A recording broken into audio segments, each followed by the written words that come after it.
Welcome back. I'm Tyler, you're watching Scarfing Scarves, and welcome to the 60-second installment of last week Lolita news. At the top of the segment, Lolitas across the country are mourning the soon-to-be loss of the blog platform yaplog after the company announced they will be ceasing operation January 31st, 2020. Those who have leaned on the site as a source for countless brand blogs should get to downloading content as soon as possible. I realize that none of this is funny, but I figure I'm not the only one translating kanji while Lolibrary's at a standstill. And God knows most of you are one fruitless search away from throwing a tea party at your screen. Pretty sure tempered glass wasn't built with a platform boot in mind, so it's best to preserve what info you need before you have to explain to the Geek Squad exactly how you managed to roundhouse kick an iPhone 10. Transitioning to news that won't induce a panic attack, Bodyline released an online survey asking for customer feedback on products to restock, as well as what designs people would like. This is entirely different from the previous owner of Bodyline, who would rather we rot in hell before he put up more shoes.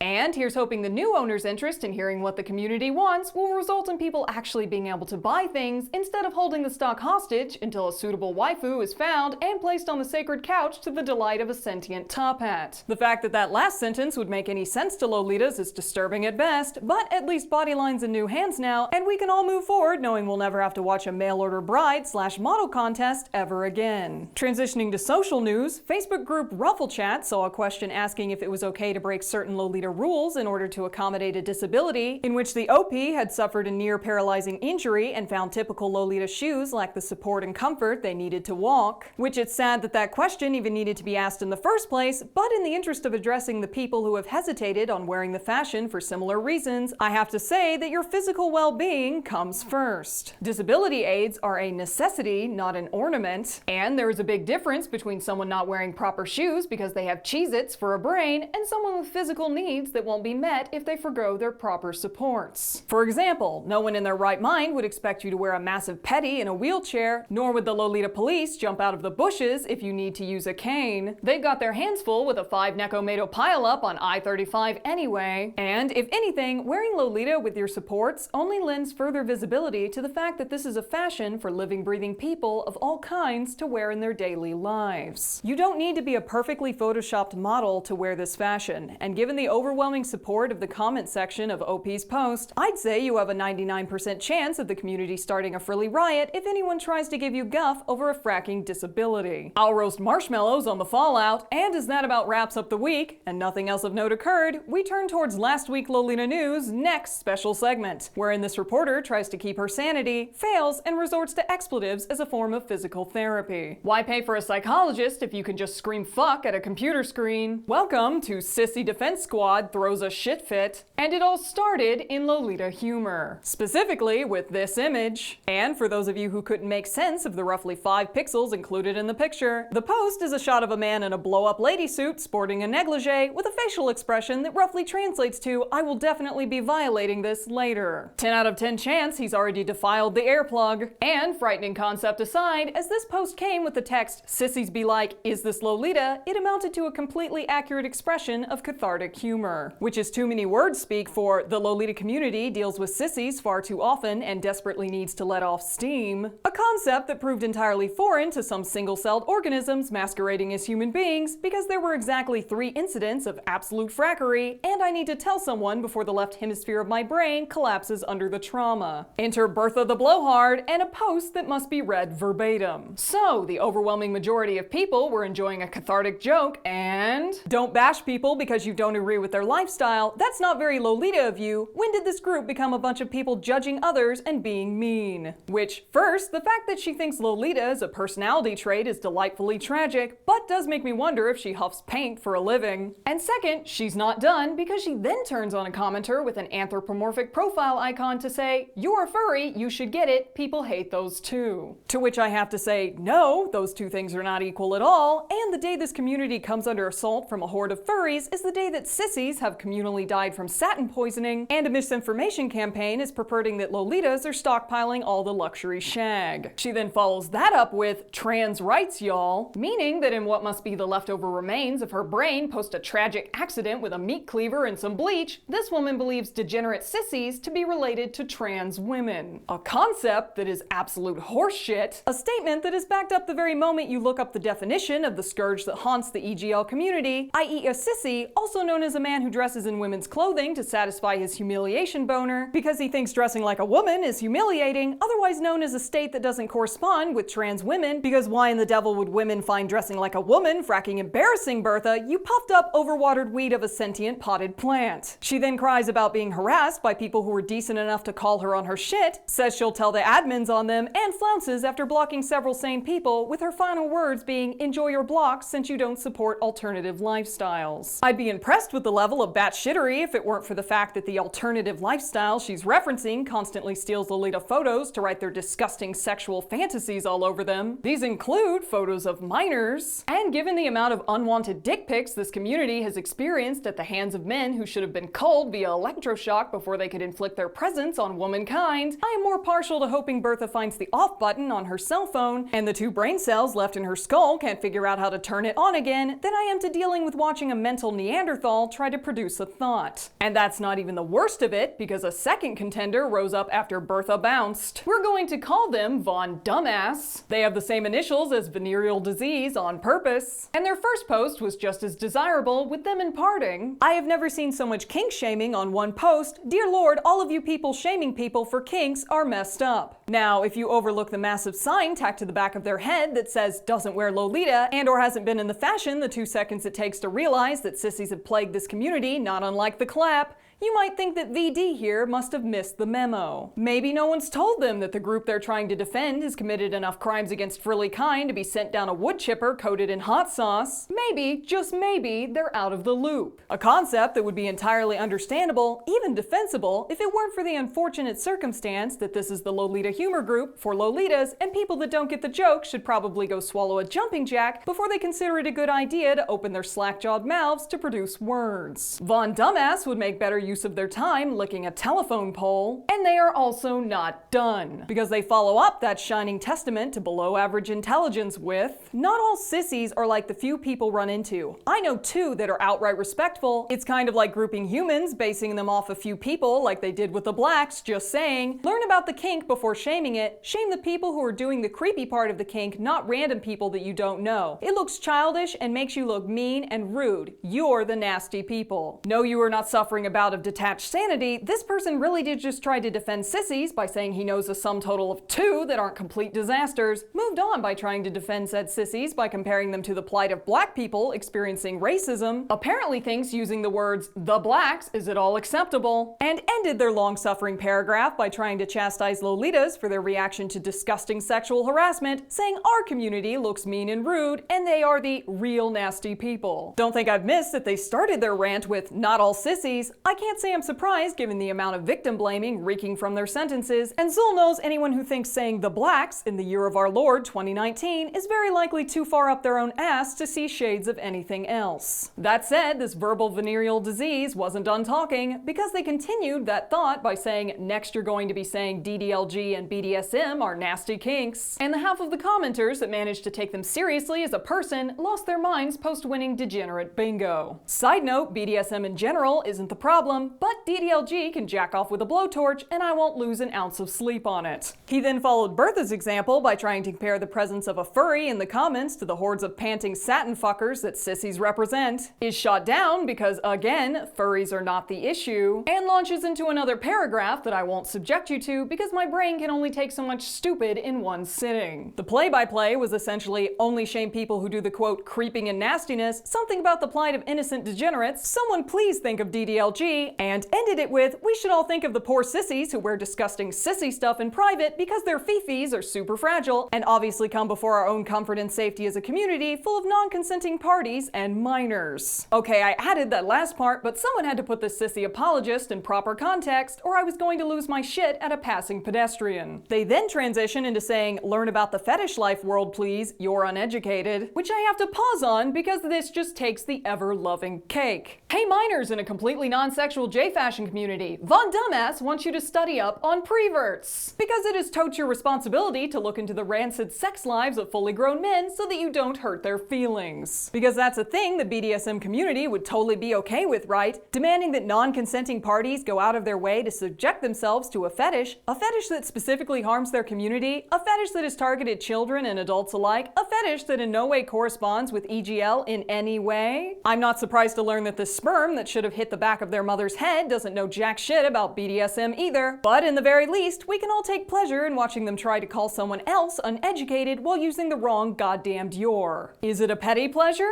Yes. Does it distract me from the concept that this person could very well be allowed to raise children? Not really. I require more alcohol than is currently available for that one, and I have to report the news before I can drink to forget. The rest of their posts are just more stop being mean to sissies, and I'll spare you the repetition by transitioning to our final contender. A contender who we shall call Pudding for Brains, owed to the fact that their father likely stuck his dick in a snack pack in order to conceive. And to this post on Lolita Humor, Pudding said, "This is super disgusting and rude to be putting people down, and it's hardly Lolita related." And trails that with, "Not everything is a fetish that has to do with sissies. Some of us presented and identified as women and became dehumanized and forced to live as men in a transphobic society." I've seen better content in the back of a garbage truck where this pudding cup's mother was likely deposited post-used than I see in this argument. Trans women are not sissies. They cannot be sissies. And any men who find women's clothing and presentation a humiliating experience to jerk off to are likely already suffering from too much misogyny to do anything else than stick their dick in various pudding-related receptacles. Obviously, having sex with women would be far too embarrassing. Public service announcement, I hear Jello cups are just as good, now don't ever talk to us again. They then move into, you just see sissies based on a stereotype that's stigmatized, meaning the accurate stereotype that has been proven time and time again in the Lolita community, and jump off that cliff into a full freefall of insisting that saying trans women aren't sissies is TERF behavior. I cannot make this up. The person who rightfully said that sissies are not fracking trans women popped up to say they are transgender, shut up boomer, and Pudding responded with, whatever gatekeeping true scum, I'm 27. I honestly don't know what's sadder, that this sissy defense force is too young to be remotely this mentally decrepit, or too old to think that deleting this post would ever wipe it from the internet. The internet is forever, my friend, not unlike the ancient truth that trans women aren't sissies, and the very same time span that those humiliation fetish cheap lace wearing bags of wasted potential will not be welcome in the Lolita community. Sissies can fuck in the direction of off, and that's all the time we have for tonight. This has been Tyler, you've been watching Scarfing Scarves, and before you jump ship to consider what you've just endured, you should know that I'll be guesting at KCON October 19th through 20th in Toronto, YomaCon in Detroit from October 31st to November 3rd, and OniCon in Galveston, Texas, November 8th through 10th. You should also know that this show is sponsored in part by BB&B. They are the pinnacle of sweets jewelry, and you can find their amazing work at bbnb.net. Link to their shop below, and to wrap things up with a big fracking bow, I'd like to thank my patrons for making it through this latest dive into things better left in the dark. You guys are the force behind this frilly rage, and should you like to join their ever-growing number, you can head over to patreon.com/lastweeklolitanews for more content you shouldn't consume if you'd like to keep a level disposition. I am not responsible for explosive alcoholism. Thanks again, guys, and I'll catch you next time.